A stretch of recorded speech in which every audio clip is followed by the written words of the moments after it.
नमस्कार, स्वागत है आपका न्यूज जरा हटके में। बिहार का एक सबसे बड़ा घोटाला आपने सुना होगा, पशुओं के चारा को भी लोगों ने खा लिया था और वो पशुपालन घोटाला, बिहार की बदनामी बहुत हुई थी बाहर जाकर। और चारा घोटाला एक ऐसा चारा घोटाला था जो कि 1000 करोड़ उस समय का बहुत बड़ा घोटाला था।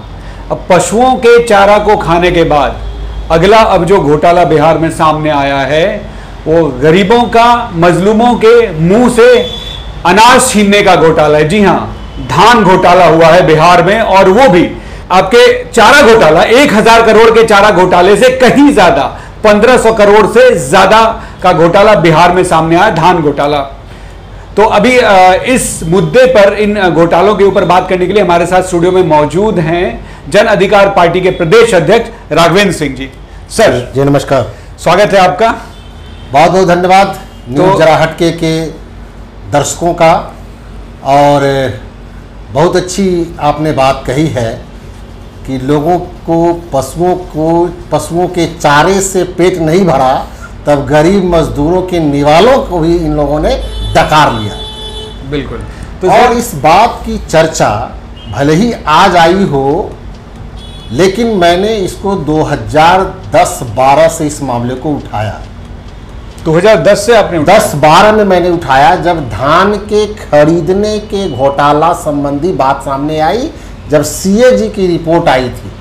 और वो सीएजी की रिपोर्ट जिसको बिहार विधानसभा में पेश किया गया था, सीएजी के ही रिपोर्ट से चारा घोटाला का भी पर्दाफाश हुआ था। बिल्कुल। और उसी सीएजी के रिपोर्ट से भी धान घोटाले का भी पर्दाफाश हुआ था 11-12 में। तो अभी जो रिपोर्ट आई है सर, उसमें भी करीब करीब वही माना गया जिस समय की आप बात कर रहे हैं, 2012-13 का, मतलब ऑलमोस्ट उसी टाइम आपने भी शुरू किया था। बिल्कुल उसी टाइम पीरियड का ही मामला है जिसको हम लोगों ने उठाया था और सीबीआई से मांग की थी जांच करने की। लेकिन बिहार सरकार, सुशासन की सरकार ने जो चारा घोटाला के बाद, एक भ्रष्टाचार की सरकार को हटाने के बाद जिस सरकार को जनता ने अपना मैंडेट दिया था, वही सरकार फिर धान घोटाला में लग गई थी।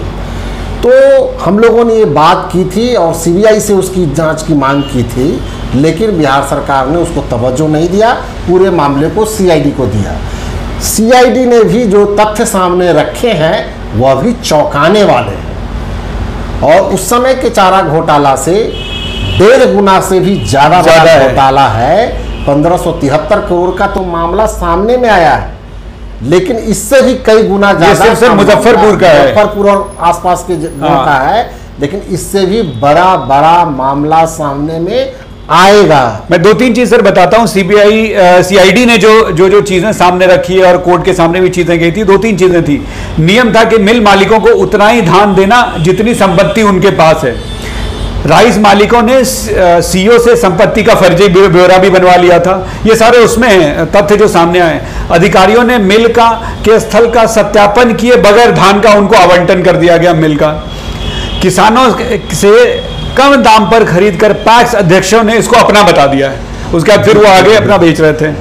और एलपीसी बनाने वाले अंचलों के सीओ ने भी बहुत फर्जीवाड़ा किया। और उसके साथ साथ एक मजेदार बात सर, एक बात बहुत सामने आई थी उस वक्त की, गाय भैंसों को ना स्कूटर और मोपेड पे ढुलाई किया जा रहा था। इसमें भी धान की बड़ी बड़ी बोरियां एकदम चारे घोटाले की शैली में ही पुनरावृत्ति हुई। बिल्कुल बिल्कुल। उस समय भी चारा को या पशुओं को स्कूटी से, मोटरसाइकिल से, ऑटो से ढोया जाता था। और इस बार टन को ढोया गया, टन अनाज को मोपेड से, वो भी क्या, नोएडा के होंडा एक्टिवा के अच्छा नंबर आया है।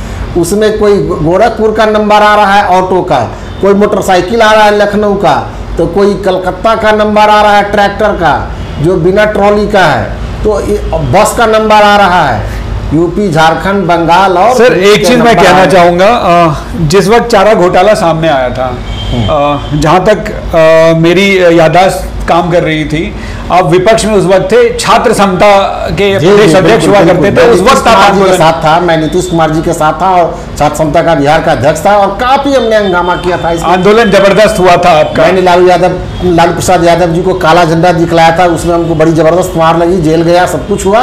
अब इसमें क्या कहेंगे सर? इसमें तो मैं शुरू से हंगामा कर रहा हूँ। अभी भी आप प्रदेश अध्यक्ष एक प्रतिष्ठित पार्टी के, उस समय भी आप प्रदेश अध्यक्ष थे। जी जी जी, उस समय छात्र का प्रदेश अध्यक्ष था। अब मैं अभी जन अधिकार पार्टी का प्रदेश अध्यक्ष हूँ। लेकिन मैं जब रामविलास जी के साथ था 2010 में, जब हमको लगा कि नीतीश कुमार जी अपने नीतियों पर अब खरे नहीं उतर रहे हैं, तो मैंने उनकी पार्टी को छोड़ दिया और रामविलास जी की पार्टी से मैं चुनाव लड़ा था। और चुनाव लड़ने के बाद ही ये मामला सामने आया। तो उसमें सर मैं यही कह रहा था कि प्रदेश अध्यक्ष आप उस वक्त भी थे, उस वक्त बहुत बुलंदी से आवाज उठाए थे। अभी भी आप एक तरह से विपक्ष में ही की पार्टी में प्रदेश अध्यक्ष हैं, तो आपने क्या तैयारी की, किस तरह से आप इन मामलों को अंजाम तक पहुंचाने की कोशिश करेंगे? बिल्कुल, जिस तरह से हम लोगों ने चारा घोटाले को उठाया था मुस्तैदी के साथ, उसमें मुझको लाठियां खानी पड़ी, जेल जाना पड़ा, सब कुछ करना पड़ा, ठीक उसी मुस्तैदी से मैं इस घोटाले का भी उजागर कर रहा हूँ, किया भी हूँ।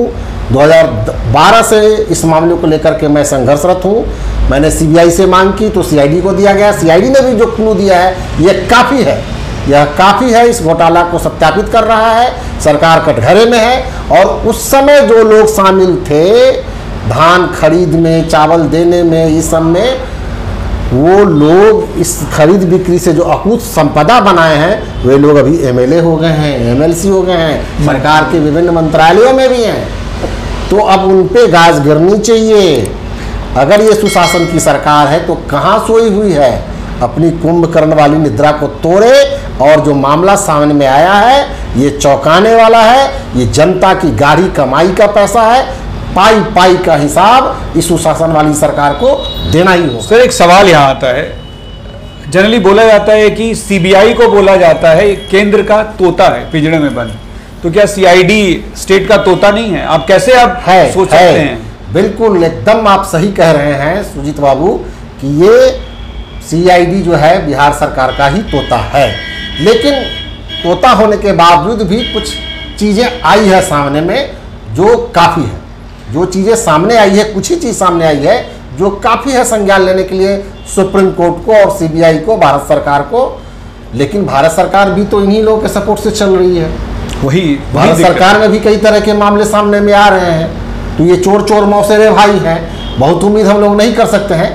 लेकिन हम सुप्रीम कोर्ट को इस मामले को संज्ञान लेने के लिए कहेंगे, पटना उच्च न्यायालय को संज्ञान लेने के लिए मेरा अनुरोध होगा।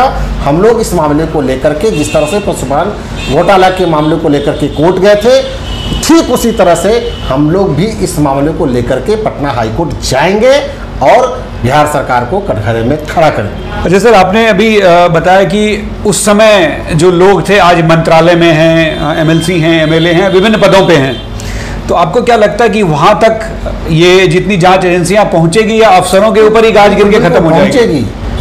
न्यायालय पर मुझको भरोसा है। जिस तरह से चारा घोटाला का पर्दाफाश हुआ और एक एक लोग पकड़े गए, उनको सजा हुई, अब वो जेल के शिक्षों में बंद है, ठीक उसी तरह से हम जानते हैं कि धान घोटाला के ऊपर भी हाईकोर्ट संज्ञान जरूर लेगी और जरूर दोषी पकड़े जाएंगे। न्यायालय पर मुझको पूरा भरोसा है और उन लोगों को सजा मिलेगी। सर न्यायालय की बात जहां तक है, अभी जो मैं संघर्ष करना पड़ेगा, हम लोग को सड़कों पर उतरना पड़ेगा।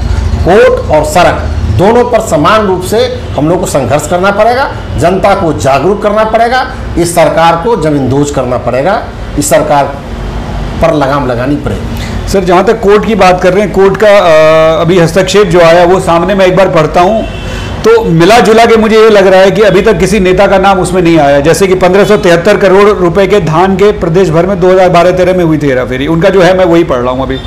74 लाख टन का फर्जीवाड़ा कर्मियों अफसरों की मिलीभगत से हुआ, अभी तक इतना ही नाम है।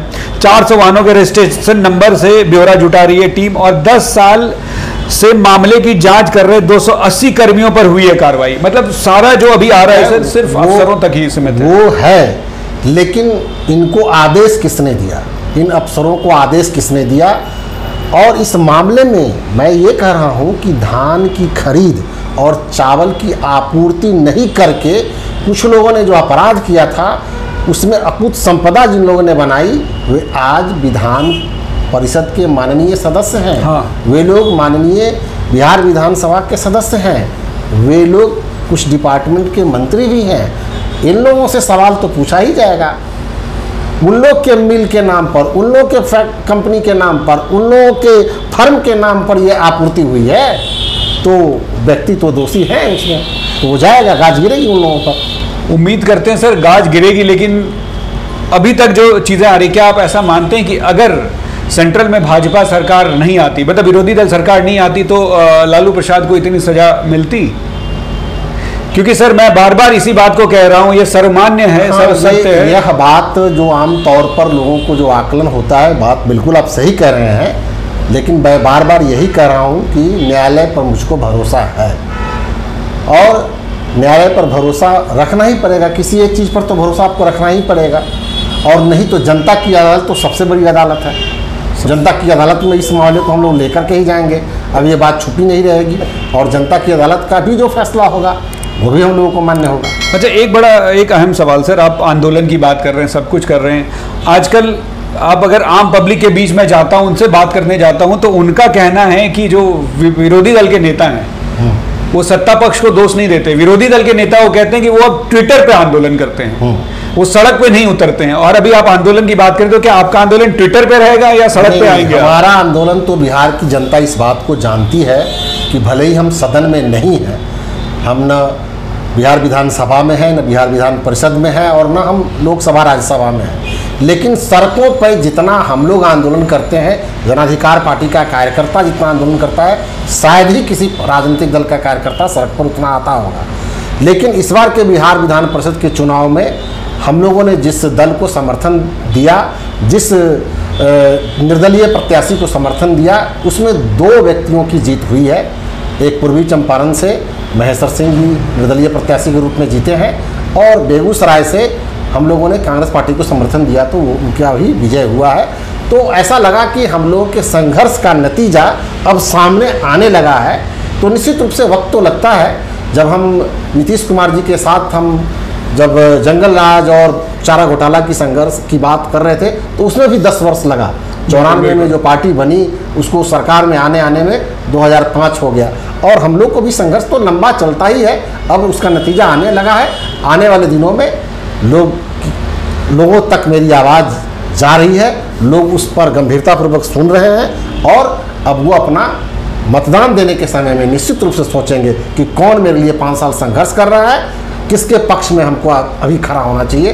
तो निश्चित रूप से वो आएगा, वो तो बात की बात है। लेकिन हम अभी जनता के पैसों का, जनता की गाढ़ी कमाई से जो अर्जित धन है, उससे जो धान खरीदे गए और उसको चावल में कन्वर्ट करना था और गरीब लोगों को वो निवाला देना था जन वितरण प्रणाली के माध्यम से, तो ये नहीं जो हो सका, इसके जड़ों में हम लोग को जाना होगा, और इस घोटाले का पर्दाफाश हम लोगों ने किया है, और इसको जनता के बीच में ले जा करके जो दोषी लोग हैं उसको हम लोग कटघरे में लाएंगे। सर जाते जाते एक अंतिम सवाल, अभी आपने जंगल राज की चर्चा कर दी, तो अचानक से मेरे जहन में एक सवाल है, मैंने कहा चलते चलते एक सवाल पूछ लूँ। आपको क्या लगता है कि लालू प्रसाद के जंगल राज की पुनरावृत्ति अभी इस 1-2 साल से बिहार में नहीं हो गई है? देखिए, मेरा तो स्पष्ट मानना है, वो जंगल राज था, अब ये माफिया राज है। ये माफिया राज है, बिल्कुल। और माफिया राज क्या है? शराब माफिया के द्वारा राज चलाया जा रहा है, शिक्षा माफिया के द्वारा राज चलाया जा रहा है, अस्पताल माफिया के द्वारा राज चलाया जा रहा है, जमीन माफिया के द्वारा राज चलाया जा रहा है, बालू माफिया के द्वारा राज चलाया जा रहा है। इन सब माफियाओं के द्वारा राज चलाया जा रहा है। नहीं, लॉ एंड ऑर्डर भी बहुत खराब हो गया है। जब माफिया राज रहेगा तो लॉ एंड ऑर्डर की क्या बात हुई? पैसे की बात होती है। पैसा दीजिए थानेदार को, जितना दारू बेचना है बेचवाइए, पैसा दीजिए, जिसका मर्डर कर देना है। अभी हाल में सिवान में पैसों का खेल है, बैंक डकैती हुआ, 1-2 जगह, 2-3 जगह सरेआम। 1-2 बैंक डकैती की थोड़ी मामला है, रोज बैंक डकैती शुरू हो गई है, रोज हत्याएं हो रही है, हर शहर में हत्याएं रोज हो रही है, रोज बलात्कार हो रहा है, छोटी छोटी बच्चों के साथ सामूहिक बलात्कार हो रहा है। तो अब तो विधि व्यवस्था पूरी तरह से ध्वस्त है, और स्नैचिंग तो आम बात सी हो गई है। सरकार का इकबाल पूरी तरह से समाप्त हो चुका है, सरकार का भय पूरी तरह से समाप्त हो चुका है, अफसरशाही हावी है, जनप्रतिनिधि की बात सुनने वाला कोई नहीं है, और छोटे मोटे लोग जो पंचायतों में जीत करके जो आए हैं वो कुछ आवाज उठाते हैं तो उनकी हत्या हो जाती है, लगातार पंचायत प्रतिनिधियों की हत्या हो रही है। तो ये संघर्ष का दौर है। जो लोग सच्ची बात करते हैं और सच्चाई के लिए लड़ते हैं, उनको कई बार कुर्बानी देनी भी पड़ती है, कई बार त्याग और बलिदान देना पड़ता है। इससे घबराना नहीं है, लेकिन सच्चाई के लिए लड़ाई जारी रहेगी, और हम लोग को विश्वास है कि हम जिस भ्रष्टाचार के खिलाफ में हम लोगों ने आवाज़ उठाया है, और ये जंग हम लोग जरूर जीतेंगे। जिस तरह से हम लोगों ने जंगल राज को समाप्त किया था, ठीक उसी तरह से हम लोग अब माफिया राज को भी समाप्त करेंगे। बहुत बहुत धन्यवाद सर, और उम्मीद करते हैं कि अगली बार जब मुलाकात होगी तो आपका इस घोटाले के ऊपर, धान घोटाले के ऊपर एक जगह पे आप रहेंगे और उस वक्त हम लोग बात करेंगे कि कहां तक ये सारी चीजें पहुंची हैं। ठीक है, बहुत बहुत धन्यवाद आप लोगों का हमारे साथ जुड़ने के लिए। नमस्कार।